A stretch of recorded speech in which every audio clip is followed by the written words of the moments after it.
Hey everybody, this is Johnny Gioeli from Hardline, Axel Rudy Pell, Crush 40, and so many other projects. 95 albums. Can you believe that? But you're watching me right here on CMS TV. Rock out, people.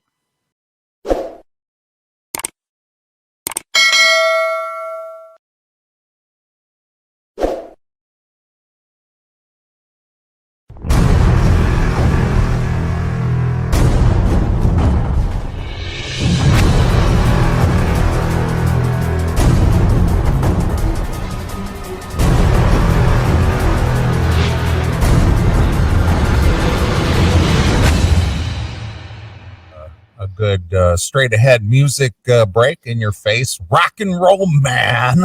Yeah, man. Bring in the rock. Exactly. As Ron Keel would say. Bring in the rock. And rock and the roll. Exactly. So how is Ron's show going? His Streets of Rock and Roll and all that. Have you checked that out recently at all? I guess it's going fine. I mean, he's really focused on getting the radio station up and running, and I know he was on Trunk this week promoting his the station and RFK, right? Ron fucking Keel. RFK Media and all his other. Is that what that stands for? Yeah. RFK stands for Ron fucking Keel? I think so, yeah. Okay. Well, the R and the K is Ron Keel. Well, his middle name is Frank or Fred or something. Okay. But I'm pretty sure that it's Ron fucking Keel Media. Okay. That's a guess, but you know. Now tell me how this all ties into the uncontrolled noise. I mean, how does the relationship there work? Is uncontrolled noise rebranded or yes, it's rebranded? It's rebranded as RFK Media or RFK Radio. Now, what is it about the uncontrolled noise platform that Corey put together that was attractive to Ron to where he decided to incorporate with that as opposed to just like starting something fresh? Ease? I'm guessing. I don't know. I honestly, I sat in on a meeting with them, and it kind of was like already decided by the time I was brought into it. Mm-hmm. And I just was like, okay, cool. And you know, I think this is me guessing at this point because I don't know for sure, but I think what works for Ron is that the station is built and running. I think what works for Corey is that Ron is such a fucking hustler that it will, you know, it'll automatically get sponsorship and stuff. The combination of him being a hustler and him being known in the industry. Mm-hmm. And so far that has proven to be very true. Okay.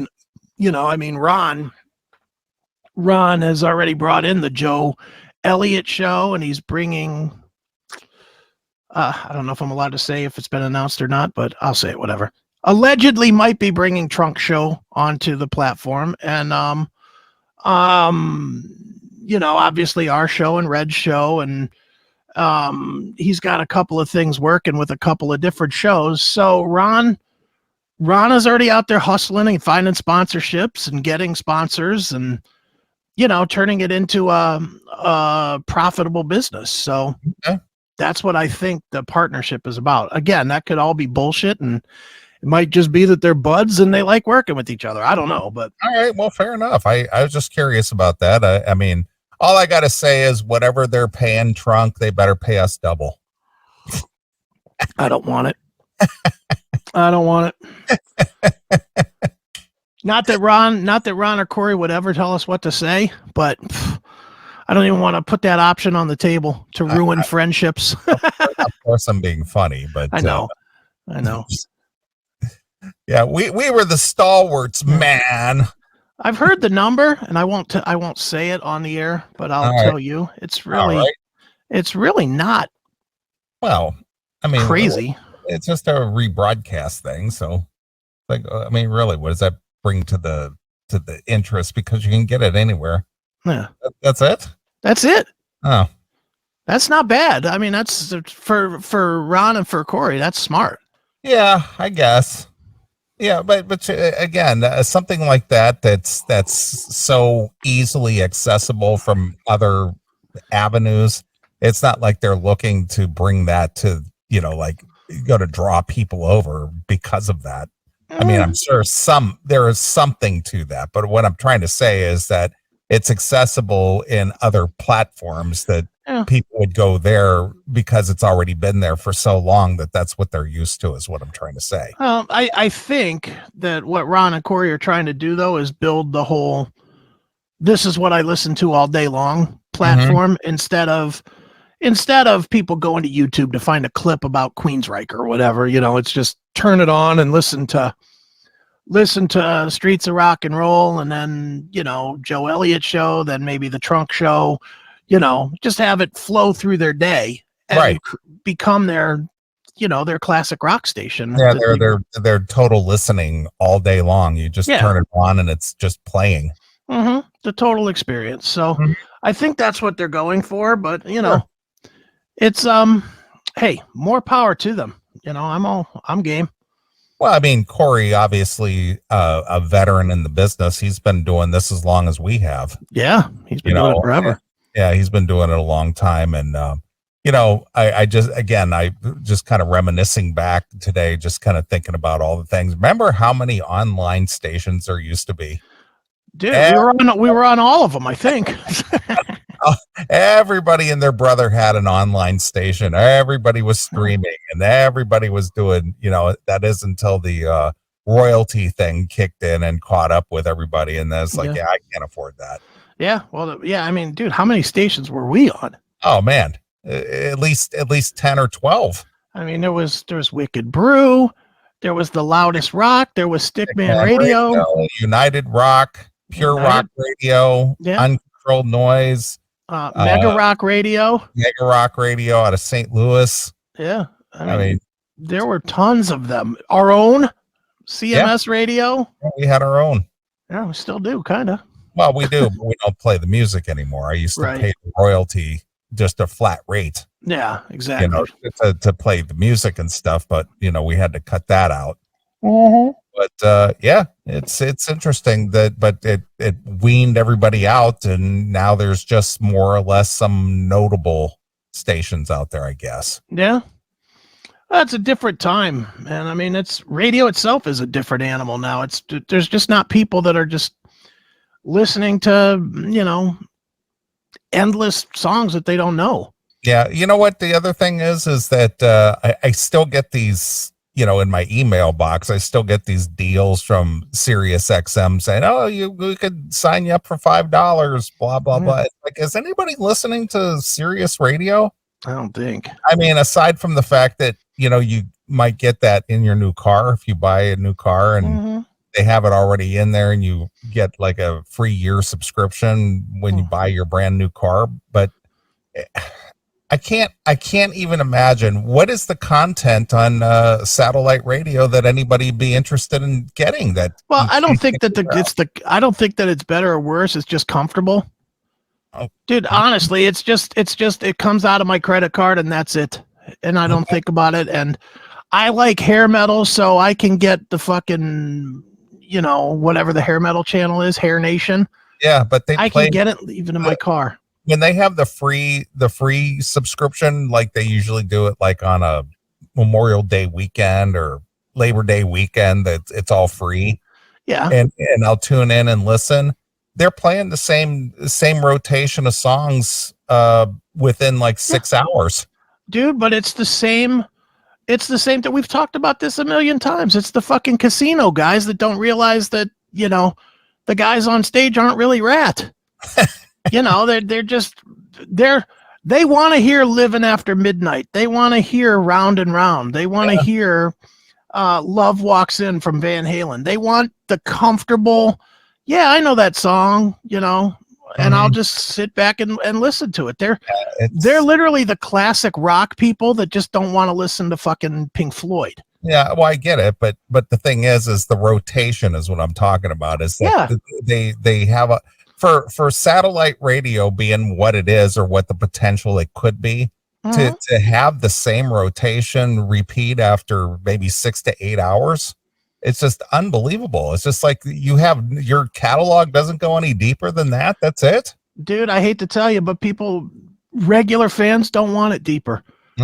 Regular fans don't want to hear a song by Rat like Got Me on the Line.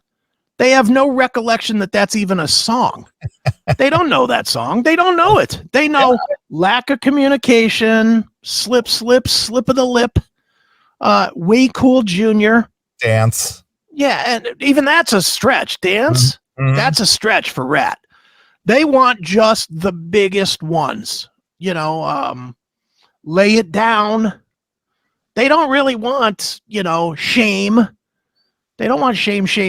They don't want City to City. No, they don't want any of that shit. From Dokken, they don't want, Bullets to Spare. Yeah. They want Alone Again. They want Just Got Lucky. It's Not Love. It's Not Love. They don't even want Lightning Strikes Again. They're like, what is that? Yeah. That's crap. Bring me back what's familiar to me. Yeah, let me hear The Hunter. Yeah, even that's probably too obscure. Yeah. I mean, when's the last time you heard The Hunter on one of them stations? They don't, dude, they go as surface level as they could possibly go. Mm-hmm. It sucks. For guys like us, it sucks. But again, I think for guys like us, we're expected to have already bought the record, so why would we listen to this shit anyway? Yeah, but and the other thing is you got Spotify out there that you could select your own tunes, or put your own playlist together if you want to hear a repeat of the same songs. You assume people aren't lazy. They're immensely lazy. I guess it's inconceivable to me that people just would spend money to buy satellite radio to do what. There's nothing unique about it. The programming is awful. You don't have any real stellar shows anymore. No, but it's more options than they have. I guess. It's easy to go. If you want to hear classic rock, you can hear 10 stations of classic rock. But this goes back to what we were just talking about this new RFK media with the incorporation of uncontrolled noise. You could listen to uncontrolled noise or RFK. What do they call in the radio station now? RFK radio. Right, RFK. Okay, so you could play that in your car. Yeah, and it doesn't cost you anything. Yeah, but you have to convince people of that, dude. That's the whole thing. You have to look, and I'm not shitting on it. I certainly want to see it work because it gives us a platform. But, of course. But let's just be honest. People are dumb. Dumb as two stumps. They're fucking stupid. They can't figure out how to fucking Bluetooth from their phone to their car. There's more people that cannot figure. There's more people that listen to our show that can't figure out how to Bluetooth to their car than there are that know how to do it. Wow. And it's not hard. You can literally pull up a YouTube video on your phone, look up the name of your car and the year, and it'll tell you push this, click that. Yeah. Well, like on my 2018 Camaro, I plug in through the USB because that brings up the Apple CarPlay. Sure. And then I have full control of everything that's on my phone, whether it's texting, like you'll text me while I'm driving and I just voice text you back. Sure. Or I can play O&A clips off of YouTube, or I could do, if I need some directions or something on navigation or whatever, I got it all at my fingertips, Yeah, but you're tech solid. I wouldn't even call you like tech advanced. You're tech solid. Yeah. Most people are tech stupid. Most people are tech dumb. They don't use apps. They don't know anything about their phone. Most people they think that they're advanced if they can go to fucking Facebook and their email on their phone. They're like, look at me. Yeah. I use my Apple Play in my car for everything. Because it's just, when I'm driving, I listen to various programming. If I want Spotify music, I listen to Spotify. If I want to listen to some old, like I said, O&A clips, I listen to that. If I want to listen back to an archive show, I use the CMS app. You know, if I want to listen to RFK media or what was uncontrolled noise, I just use the CMS app. Yeah. You know, I just pull up the app and it starts playing in my car. Yeah, dude. I mean, when I get in my car, the first thing that happens before I'll fucking throw it into reverse to get out of my driveway, it's got to sync with my phone. Mm-hmm. See, I don't even need to do that. I just have my USB plug and I just plug it in and it just populates my Apple Play on my screen and I'm good to go. Yeah, I don't think I have a USB in my car. I think I just have Bluetooth, but dude, it's just part of my getting into the car. I get in the car, I turn it on, I fucking fuck with my phone a little bit to get it into the little cradle. You know, and then by that point it syncs up and then it asks me what I want to play. And it's like, all right. And then I just tell it, okay, play the latest podcast from blah, blah, blah. Right. Whoever. And I just say it and it plays it. And then it's like, okay, now I'm driving. Mm-hmm. You know, but most people don't get it. Most people will never get that, dude. Most people will have that capability on their fucking phone and they'll still have a bag of CDs in their car. Well, the thing is you did such a fantastic job in building that CMS app, which, by the way, where can people get that if they don't have it already? iOS store, Android store, and, you know, wherever. Yeah, you did such a fantastic job, and you just go over to the stations and you can pick whatever floats your boat. Yeah, I mean, the music's there, the videos are there, everything's there. You know, that was kind of the whole thought was to just put it all in one place and keep you into the CMS universe a little bit, I guess. But so if I wanted to, if I wanted to listen to Sirius satellite radio, what is that? What is the Hair Nation? I just should go to the CMS app and play Uncontrolled Noise. Yeah. or Hairball John. Yeah. Well, you know, I mean, you got those two options. If you want heavier stuff, you can go to Crash Course. If you want just us rambling about whatever the fuck, then you've got that option. Mm-hmm. You know, it's all there. Yep. So well, get the app, folks. It's free, and you don't have to buy satellite radio just to listen to garbage. That's right. You listen to garbage right here with us. Dude, speaking of garbage, I'm going to bring this up real quick before we get into anything. Yeah. So, you know, I'm on Cameo. Yes. And I got this Cameo this week that I wanted to share with the show. Cameo has been pretty fun, actually. I'm not going to lie and say that it's, you know, I didn't know what to expect when I jumped on it. And I haven't done a bunch, done a few. And as I've said before, I'm not going to do the Eddie Trunk thing. Like, hey, Bill, happy birthday. Thanks for giving me your money. And out, you know, like 30 seconds. Mm-hmm. I try to do really longer form. I try to be funny. I try to make it worth their, I think my Cameo is $10. I think it's $10 for a Cameo. So, you know, I get some pretty silly requests, as you can imagine. Okay. So I'm going to read you the Cameo request that I got this week. Where is it here?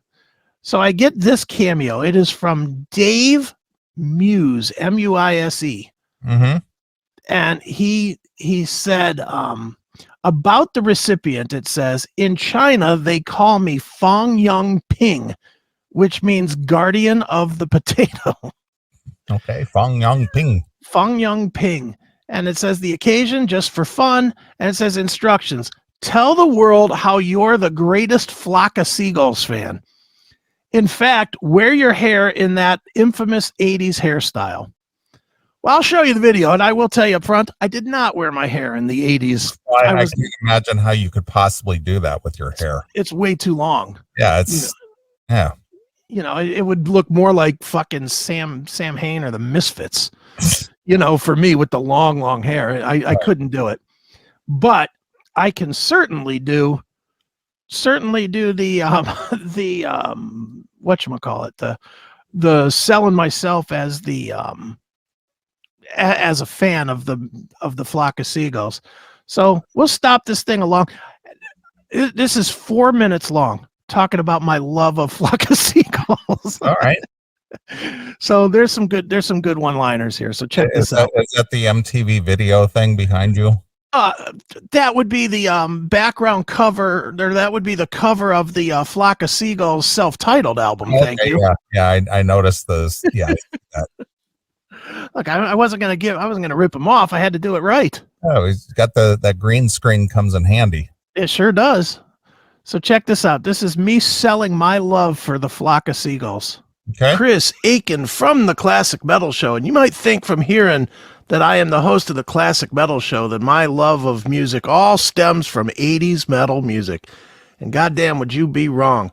When I think of the 80s, I think of all the great bands of the time. You know, Men Without Hats, I don't know. Yeah, there's so many great ones. Frankie Goes to Hollywood, Human League, Men at Work. I mean, all the true greats.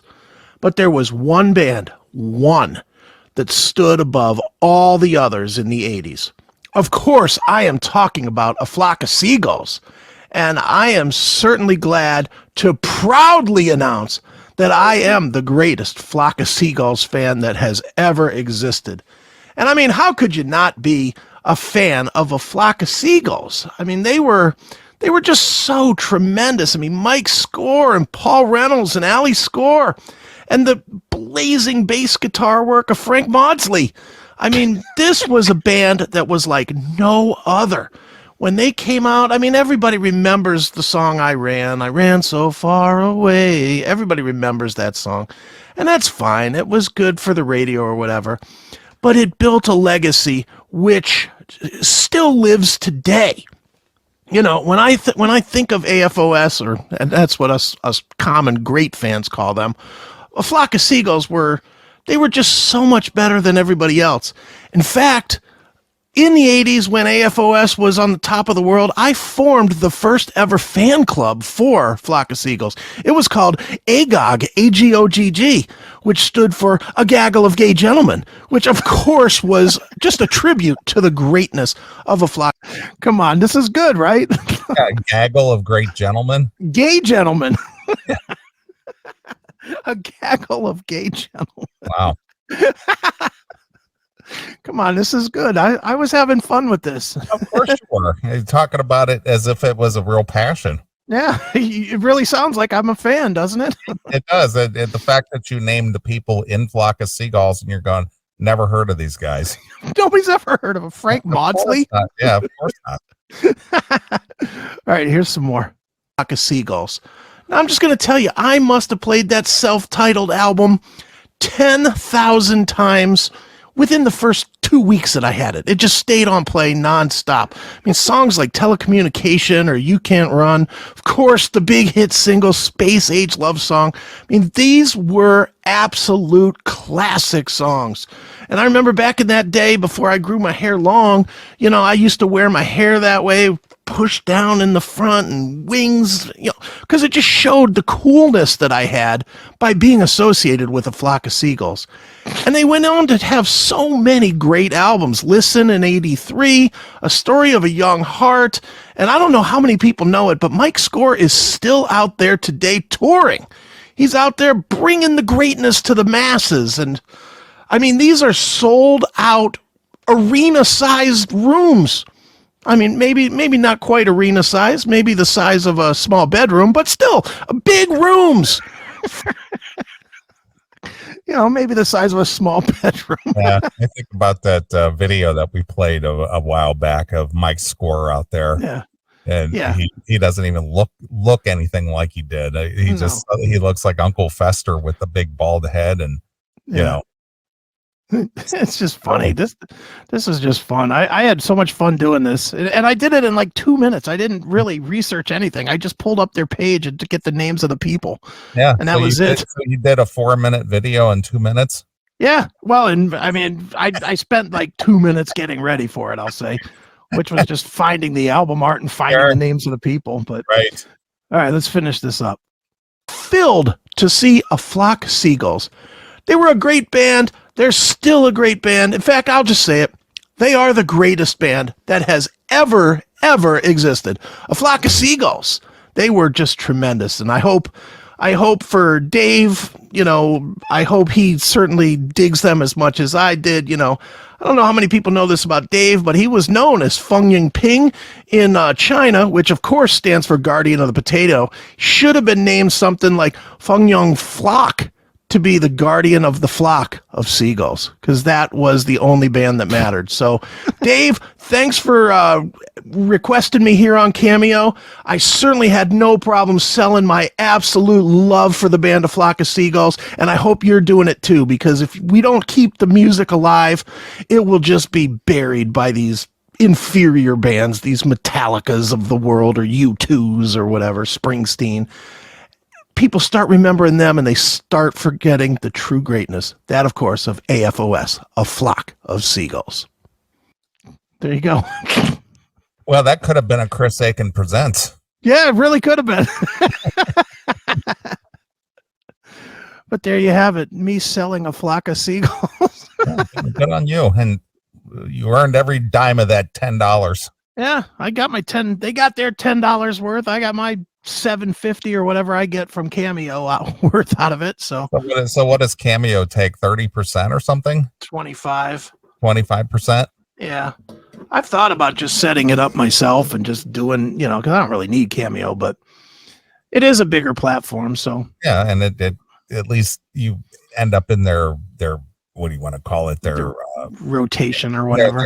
Their index or whatever. Yeah, I mean, and look, it makes it look like I'm important, I guess. Funny. But yeah, so that was this week's A Flock of Seagulls. Nice. Well, look at you.